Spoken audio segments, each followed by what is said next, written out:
दोस्तों, अश्नीर ग्रोवर कहते हैं कभी किसी पर आंख बंद करके विश्वास मत करो।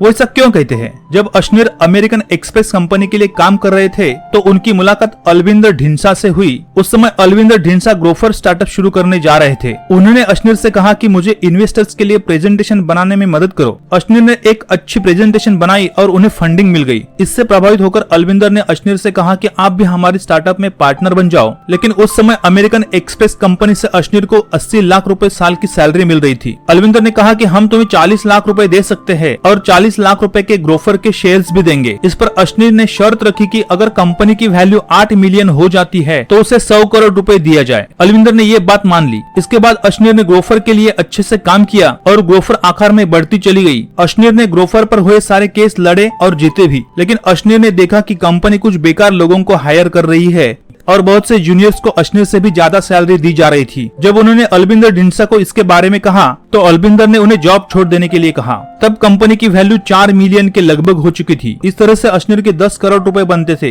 लेकिन अलविंदर ने उन्हें 1 करोड़ से भी कम रुपए दिए और उन्हें नौकरी से जाना पड़ा।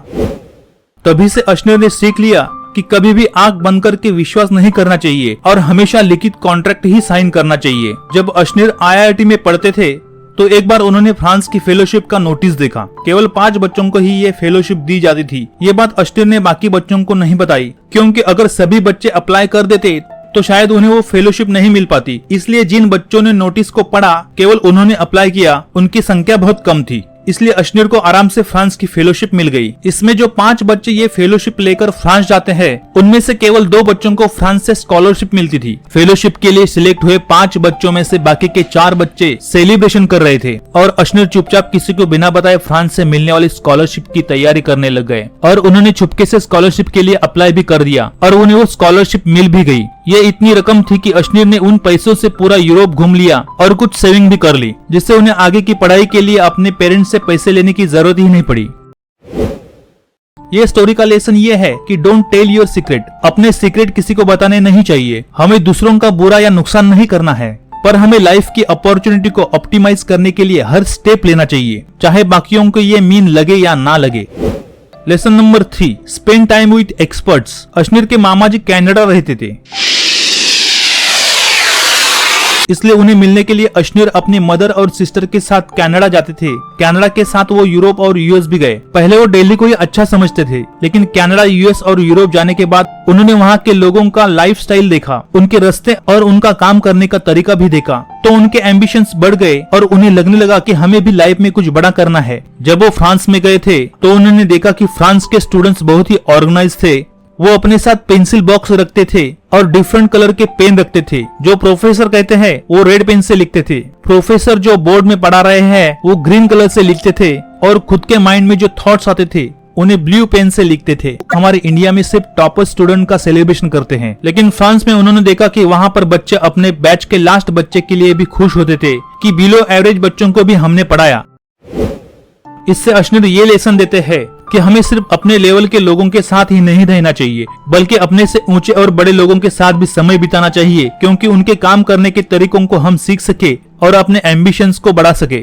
कुछ लोग अपने काम धंधे में इतना मशगूल रहते हैं कि वे अपने फैमिली को ही भूल जाते हैं, लेकिन अश्नीर के अकॉर्डिंग ऐसा करना गलत है। अश्नीर ने हमेशा अपने फैमिली को साथ रखा। भारत पे के टाइम अश्नीर ने अपनी वाइफ माधुरी को HR डिपार्टमेंट का हेड बना दिया था। अश्नीर कहते हैं कि अगर हम देखें तो ज्यादा profitable business family run business ही है, जैसे कि मैक्सिमम गुजराती बिजनेस, जीरोदा, ऐसे बिजनेस जहाँ 2 भाई या हस्बैंड वाइफ साथ में बिजनेस चला रहे हैं। अश्नीर का मानना है कि हमारे बुरे वक्त में हमारा 20 साल पुराना दोस्त भी धोखा दे सकता है, लेकिन फैमिली मेंबर्स कभी आपको धोखा नहीं देंगे। जब आप कोई कंपनी शुरू करें तो उसमें अपने रिश्तेदार या फैमिली मेंबर्स कैपेबल है तो उन्हें उचित पोजीशन दे। इससे आपकी कंपनी कभी डूब नहीं सकती, क्योंकि फैमिली मेंबर्स जी जान लगाकर आपकी भलाई के लिए काम करेंगे। इसलिए अश्नीर हमेशा अपनी वाइफ माधुरी को साथ रखते हैं।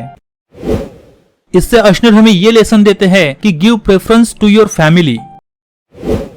5वां लेसन है job can't makes you rich. Ashneer ने बिजनेस से पहले 9 सालों तक जॉब किया, पहले कोटक में, फिर अमेरिकन एक्सप्रेस में और फिर PC ज्वेलर्स में। उनकी मदर एक गवर्नमेंट टीचर थी और फादर CA फर्म चलाते थे। इसलिए घर वाले भी यही चाहते थे कि अश्नीर भी एक स्टेबल जॉब करे। लेकिन अश्नीर का 9 सालों की जॉब का अनुभव ये कहता है कि जॉब से सिर्फ हम इन्फ्लेशन को बीट कर सकते हैं और अपने मूलभूत नीड्स को ही पूरा कर सकते हैं, लेकिन जॉब की आमदनी किसी आदमी को करोड़पति या अरबपति नहीं बना सकती। यहाँ तक कि डॉक्टर की महीने 2 लाख की सैलरी भी अगर कैलकुलेट करें तो उसे करोड़पति बनने में काफी साल लगेंगे। तब तक डॉक्टर बूढ़ा हो चुका होगा, बुढ़ापे में वो उस पैसे से एंजॉय ही नहीं कर पाएगा। इसलिए हमें जॉब या सरकारी नौकरी की मानसिकता को बदलना होगा। शुरू में कुछ सालों तक हम नौकरी कर सकते हैं, उससे होने वाली सेविंग से आप छोटा मोटा बिजनेस आदि करने की सोच सकते हैं। अश्नीर कहते हैं कि अगर आप लाइफ में आगे बढ़ना चाहते हैं तो आपको कोई बिजनेस या कंपनी शुरू करने के बारे में सोचना चाहिए। आज इंटरनेट के माध्यम से आप ऑनलाइन भी छोटा सा बिजनेस शुरू कर सकते हैं, लेकिन हमें बिजनेस करना है तो ये समझ लेना चाहिए कि बिजनेस में हो सकता है कि हमें हर महीने पैसे ना मिले, पर साल में एक ही बार अच्छा खासा पैसा मिल जाए जो साल भर के सैलरी से कई गुना ज्यादा होगा। इसलिए अश्नीर का इंटरेस्ट बिजनेस में ही है और अलग अलग कंपनी के थ्रू अश्नीर ने ढेर सारा पैसा भी कमा लिया है। सिर्फ भारत पे कंपनी के 8.43 शेयर्स उनके पास है, उनकी वैल्यू 1920 करोड़ रुपए है, जो वो सैलरी से कभी भी कमा नहीं पाते। इसलिए अश्नीर हमें ये लेसन देते हैं कि बिजनेस मेक्स यू रिच। 7वां लेसन है लर्न टू डेलीगेट। जब हम कोई बिजनेस या स्टार्टअप शुरू करते हैं तो हम सारे काम खुद करने लगते हैं। इससे हम कुछ भी क्रिएटिव नहीं सोच सकते, साथ ही किसी मुसीबत से लड़ने की एनर्जी भी नहीं रहती। इससे कंपनी धीरे धीरे डूबने लगती है। कई बार तो हम चीजों को माइक्रो मैनेज करने लगते हैं। हमें लगता है कि हर चीज हमें खुद ही करनी चाहिए, लेकिन अश्नीर कहते हैं कि हमें अपने माइंडसेट को बदलना होगा। हमें एक्सपर्ट लोगों को हायर करना चाहिए, उन पर विश्वास रखना चाहिए, उन्हें काम की पूरी जिम्मेवारी सौंप देनी चाहिए और बीच बीच में उनसे फीडबैक लेते रहना चाहिए। लेकिन ऐसा नहीं हो कि हम 24/7 उनके साथ बैठकर उस काम को करते रहे। हमें आदमी के टैलेंट को देखकर ही उससे जिम्मेवारी सौंप देनी चाहिए। हर व्यक्ति हर चीज में एक्सपर्ट नहीं हो सकता, इसलिए जो जिस काम में एक्सपर्ट है उसे वही काम देना चाहिए। इस तरह से हमें चीजों को डेलीगेट करने की आदत डाल देनी चाहिए। ज्यादा वेल्थ तब क्रिएट होती है जब हम ये जानते हैं कि टीम कैसे बना लेनी चाहिए और बाकी के लोगों से काम कैसे करवा लेना चाहिए। अश्नीर कहते हैं कि मैं एक सिविल इंजीनियर हूँ, लेकिन मुझे अपना प्रोडक्ट बनाने के लिए एक प्रोग्रामर की जरूरत है, तो मैं उसे सैलरी के साथ एक BMW बाइक भी दे सकता हूँ। इस बार अश्नीर ने नया स्टार्टअप खोला है, थर्ड यूनिकॉर्न, और वो लिंक्डइन और बाकी की जगह लिखते हैं कि जो उनके साथ इस प्रोडक्ट में 5 सालों तक काम करेगा उसे वो मर्सिडीज देंगे। तो दोस्तों, इस वीडियो में हमने दोगलापन इस बुक में अश्नीर ग्रोवर ने दिए 7 लेसन को देख लिया है। अगर आप इस प्रकार के और भी वीडियो को देखना चाहते हैं तो हमारे चैनल को जरूर विजिट करें। तो दोस्तों, इसी के साथ ही मिलते हैं अगली वीडियो में। तब तक के लिए धन्यवाद।